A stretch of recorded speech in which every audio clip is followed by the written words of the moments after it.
شروط الصلاة شروط دا جمع ده د دې واحد راځي شرط او صلات منځ ته وي یعنی د منځ شرطونه د کتاب نوم دی شروط الصلات یعنی د منځ شرطونه دا کتاب په فقه باندې لیکل شوی دی په دې کتاب کې د فقه مسلې دي اول کتاب چې بیان شو هغه د حدیثو او دا کتاب په فقه باندې لیکل شوی کتاب دی د کې د فقه مسلې خلک زده کوي علم فقه ده د کتاب نامه د شروط الصلات شرطونه د منځه بسم الله الرحمن الرحیم شروع کوم په نوم د الله چې بخون کې او مهربان دی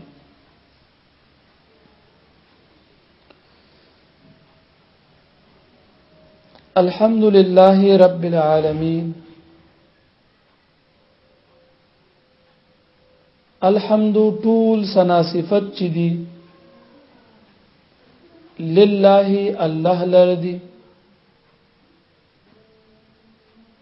رب العالمين چې پالون کې د تمام مخلوقات دي طول سنا صفت الله لردي چې پالون کې د تمام مخلوقات دي هغه الله چې د مخلوقات پالون کې دي کدي مخلوقات کې انسانان دي که پیریان دي که فرشتي دي که زناور دي که مرغان دي که مهيان دي خو چې څومره جاندار اشیاء دي د روح والا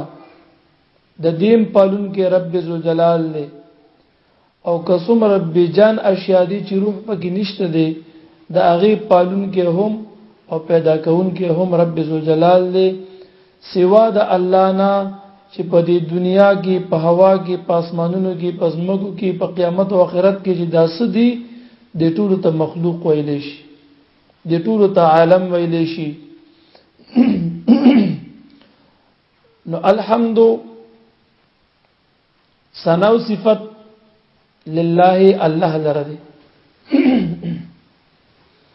رب العالمین چې پالون کې د تمام مخلوقات دي د تمام مخلوق پالنه کوي تربيت کوي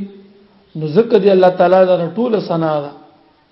ټول ثنا ذکر الله تعالی چې د ټول مخلوق پالون کې دي والعاقبه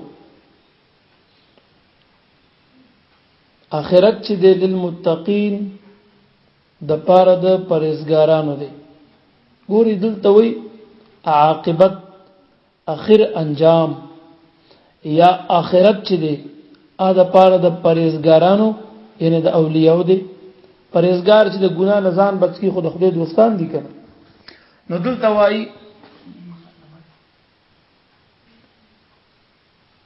نو دلته وای چې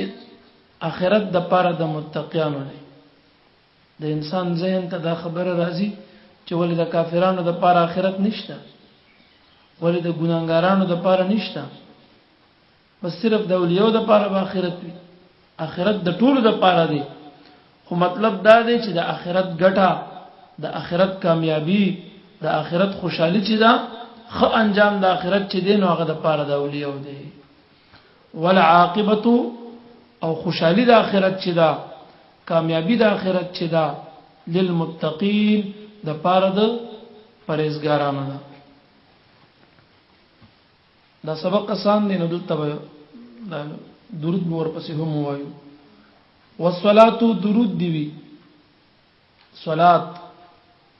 درود ته ویل شي یعنی معنا دا ده چې نزول د رحمت دی وی والسلام او سلامتیا دی وی والصلاه درود دی وی والسلام سلامتیا دی وی علی رسوله پر رسول د خدای باندې نزول د رحمت دی وی او سلامتیا دی وی پر رسول د الله باندې نو د الله رسولان خو 314 دي یو ګوري انبیاء دي پیغمبران علیهم السلام نو هغه تمام یو لکو او سلیر زره کم زیات دي او په دې کې بیا رسولان دي نو رسول بیا درجه کې د نبی نه افضل وي د لوی شان خاوند وي هغه نو په دې یو لکو سلیر زره کم زیات پیغمبرانو علیهم السلام کې 314 رسولان دي نو دلته وایي چې درود او سلام دی په رسول د خدای نو رسولان خو 314 دي کوم رسول د خدای نو دی وی محمدن چې محمد صلی الله علیه وسلم دی یعنی په تمام رسولانو کې دی درود او سلام په حضور علیه السلام باندې و آله او په آل د دوی دین وی و اصحابه او په صحابو د دوی دین وی اجمعین په ټول باندې په اولاد په ټول صحابه کرامو په حضور علیه السلام باندې درود او سلام دی بس دې پوره